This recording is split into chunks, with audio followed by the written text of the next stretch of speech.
All right. Thanks for tuning in to All Things Division 3 Soccer with Simple Coach and Jackie. I am Simple Coach, and if you didn't know, the important person in the room, that there is Jackie. Hey, girlie. You good? Yeah. So, look, I just wanted to do a quick video just to sort of give a review of the first week and a half of the season. A lot of games have been played, good ones, not so good ones, and I just thought I would take a couple minutes to just sort of run through some interesting observations that I've had, and then I just wanted to do the top 25 for both the women's and the men's. Now, I know what you're thinking.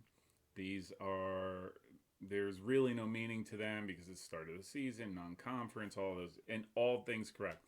But I actually enjoy this one a bit more because I can pick and choose teams that otherwise might not be on the top 24 other than for the reason that they have a good start. Now, in most cases, some of the standard names are up there, and who you would expect is in the top 25, maybe not in the spot, but that all narrows itself out and sort of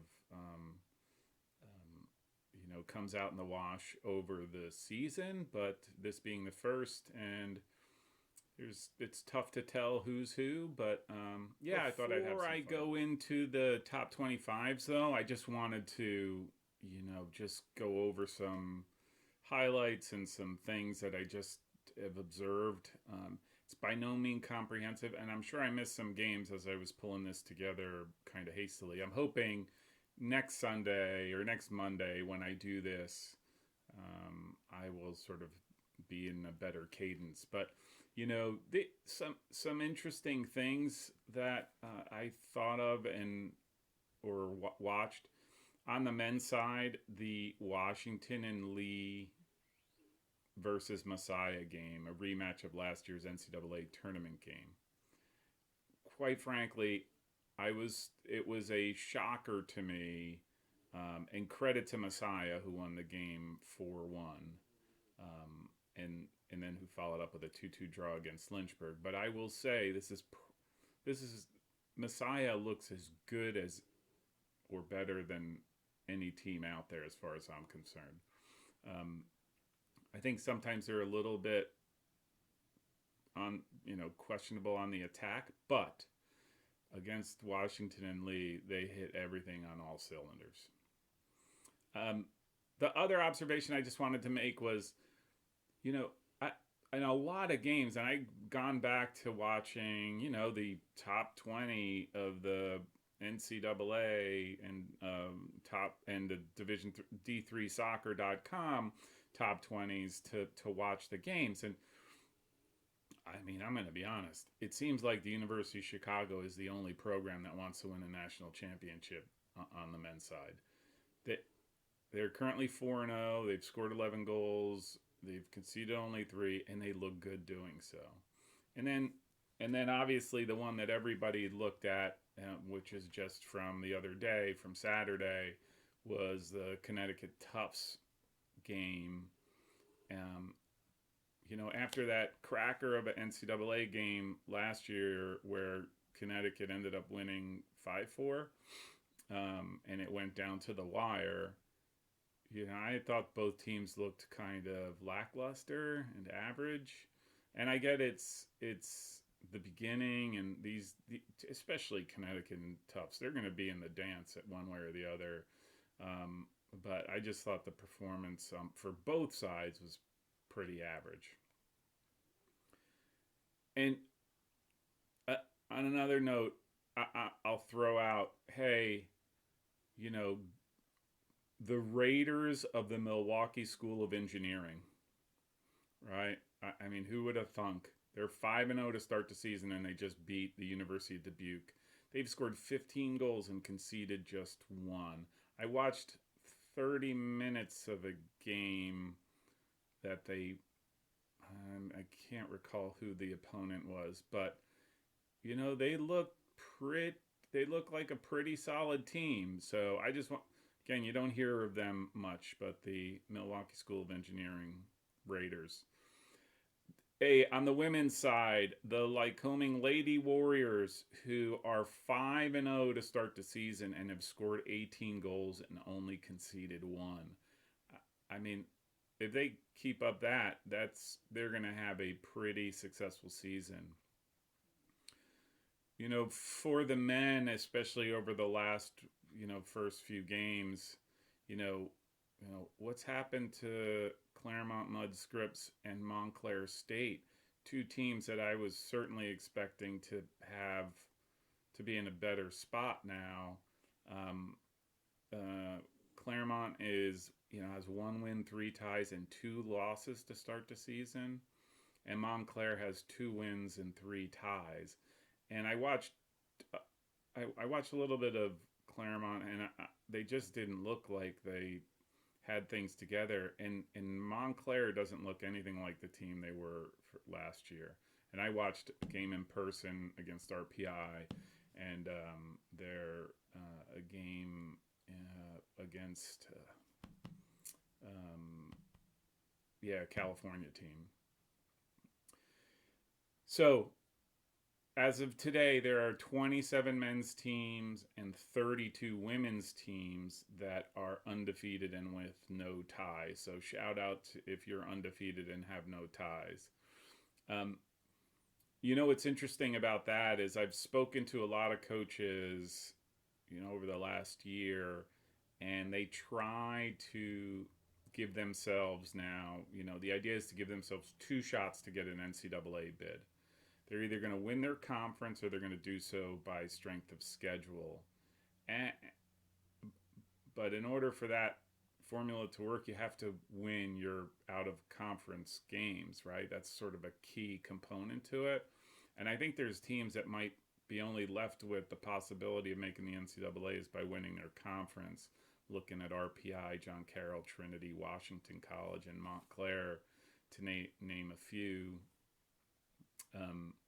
It's tough road to get a bid nowadays, and it's nothing's easy and nothing's given. So, another team, men's team that's really kicking it, University of St. Thomas in Houston. They're 4-0 to start the season, and they've scored 16 goals and conceded 3. And another 4-win team that is pretty impressive is the Virginia Wesleyan women's team, that had definitely got to be on the radar. They have 4 wins. They beat the perennial powerhouse McDaniel by a score 1-0, and then lost in a heartbreaker to the national champions Christopher Newport. So they're definitely doing something right at Virginia Wesleyan.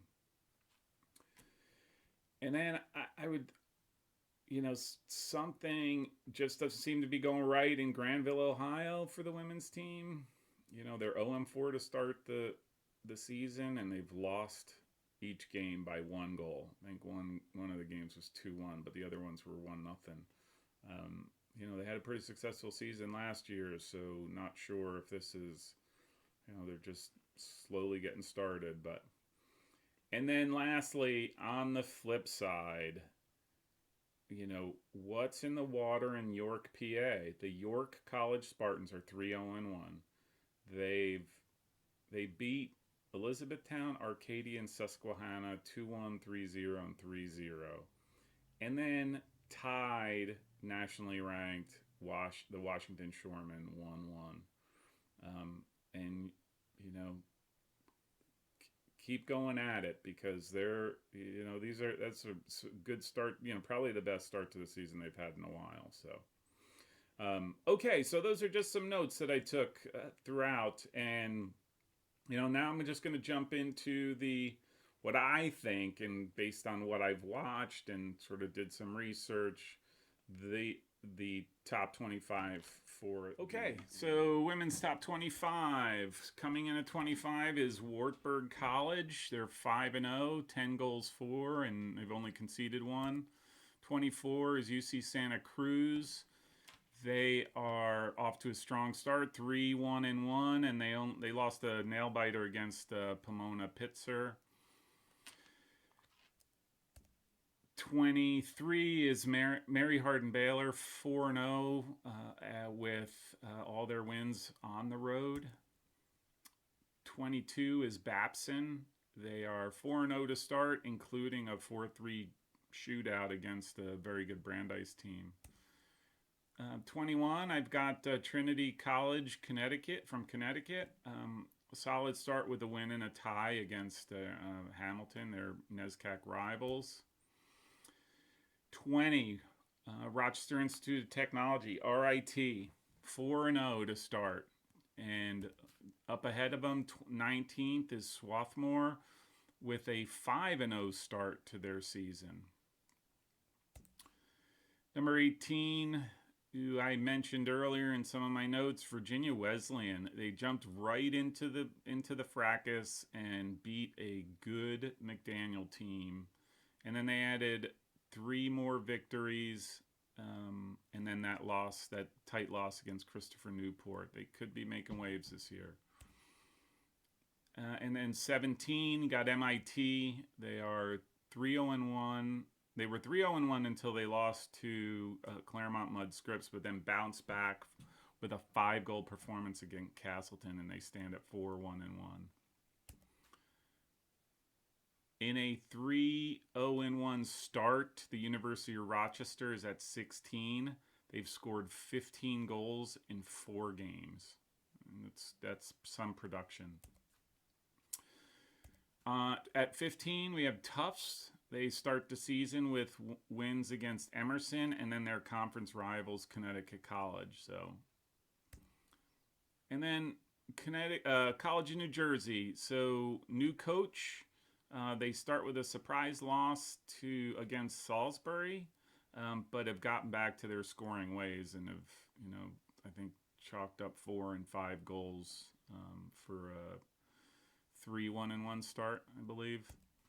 And then at 13, we have Calvin College, who is 4-0 and has yet to concede a goal, which is, that's.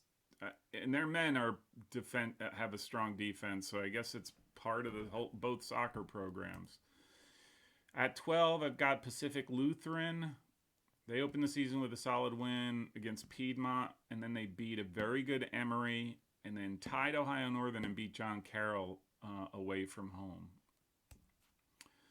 Chicago, after a 3-0 loss against Pomona Pitzer, they bounced back and have 3 wins. At number 10, Franklin and Marshall. They have 3 good wins under their belt, and then an away tie with Washington and Lee. Number 9, Pomona Pitzer had a statement win against Chicago to open the season, and then they followed up with 2 more wins, including one against UC Santa Cruz. At number 8, I have Messiah.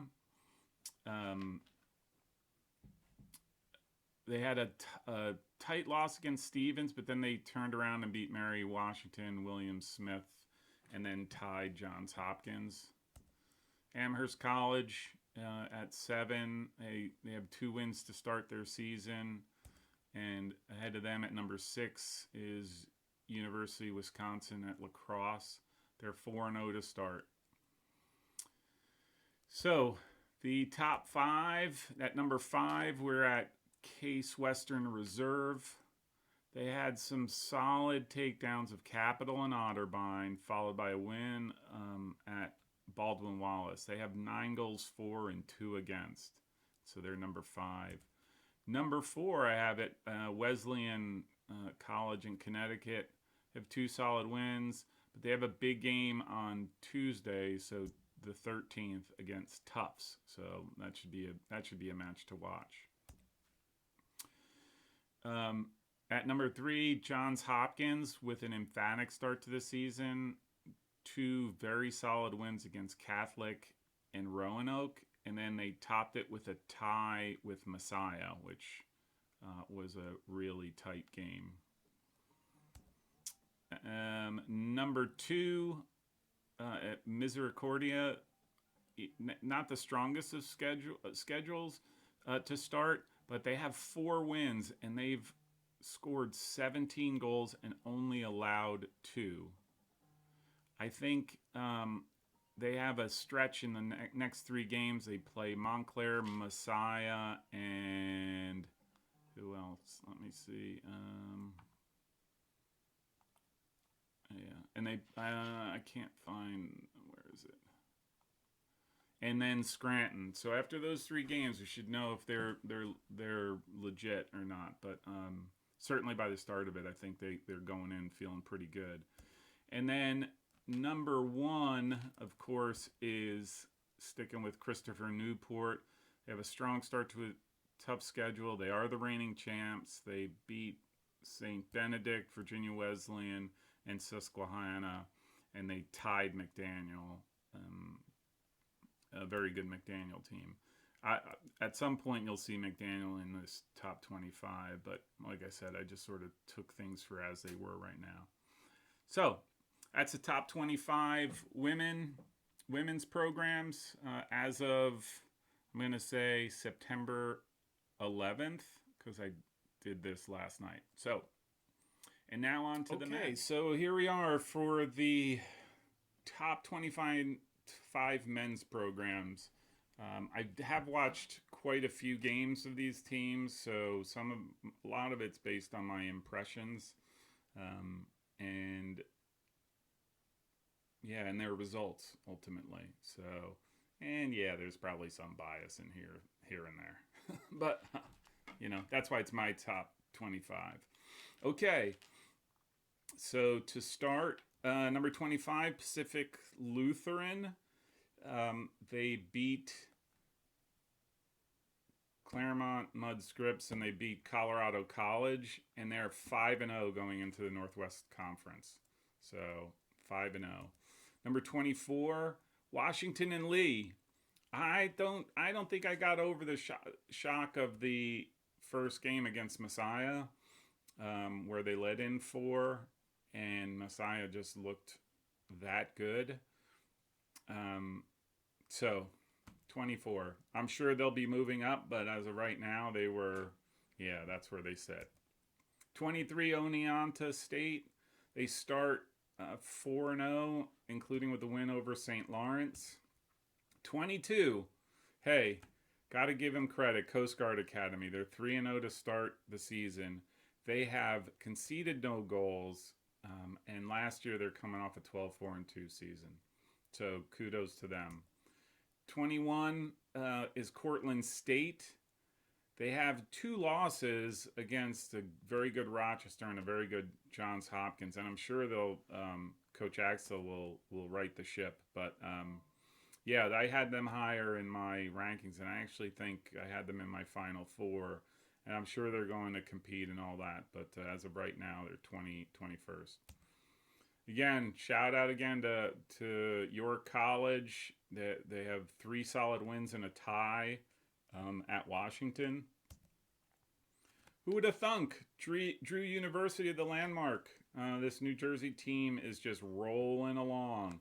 5-0 to start and has scored 14 goals and conceded 2. And I do know one of the players, Christian Tyson, is one of those responsible for that goal production. So good to see coming from Drew University. Next up, Tufts just began playing their season, tie with Connecticut. It just wasn't too. Again, it could have been the game. There's a lot going on, but I'm just putting them there for now. I'm sure they'll be moving their way up. Another NESCAC team, Amherst, a win and a tie. I think I was expecting more when I watched them. I was their work rate is if you're going to win a national championship, you're going to have to work that hard. But I just was expecting something else. And they ended up tying Middlebury, and Middlebury had a fantastic game, I thought, especially in the second half. Clarkson at number 16. You know, they had a very good win against Christopher Newport and are undefeated right now. And at number 15, we have Connecticut College. They throttled Mitchell College, but like I said, I thought that game against Tufts, neither team looked very good. At number 14, St. Thomas in Texas. They started with wins against Concordia and Mary Hardin Baylor, two top 50 teams, and I will say they can score. Right, they have 16 goals in their games with 3 against. So, shout out to Luther, who is 4-0 to start, and they've scored 14 goals and and have conceded 2. At 12, we got University of Rochester, and are undefeated, I believe, and they have a really good win against Cortland, and then a couple other really good work-like wins. Above them, Stevens Institute of Technology. I thought they looked really, really good against Franklin and Marshall and Vassar. They seem to have both ends of the ball covered in a pretty dynamic midfield. At 10-0, Carnegie Mellon University. They are 4-0 to start, and they have a really solid win against John Carroll. Number 9, a team that I was impressed with. They have wins against St. Mary's in Salisbury and a tie against Catholic. The tie against Catholic scored at the very beginning of the first half and at the very end of the first half. But I thought in between there, and especially the second half, Gettysburg looked really sharp. So they have some players. Number 8, Johns Hopkins. I know my Hopkins friends are still not sure about them, but I don't think this is a team from last year. I think they have the capability of winning. The game they played yesterday, I believe, no, Saturday, I was in the middle of a downpour. The field was a little bit flooded, so that wasn't the best of games, where they ended up tying 0-0. But they had some really good wins against Rowan, Mary Washington, and Cortland State. So I'm looking at them to have quite the year.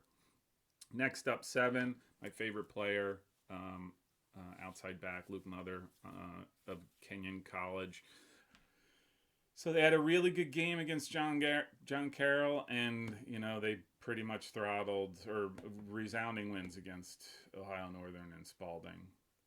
Next up is another quality program that is just looking really, really good, and they can score with statement wins against the University of the Redlands, Hanover, and Ohio Wesleyan. So, number 5, we're gonna go out with the American Rivers Conference. Loras, a very, very solid team performances, especially against with a win against Ohio Wesleyan. So that's my number 5. Number 4, University of Chicago, and I could have ranked them higher. I think they are a very, very solid team, and probably one of the few teams that I have seen that seems to be on a steadfast mission this year of making it and aiming high for the national championship, and they have the capacity to do so.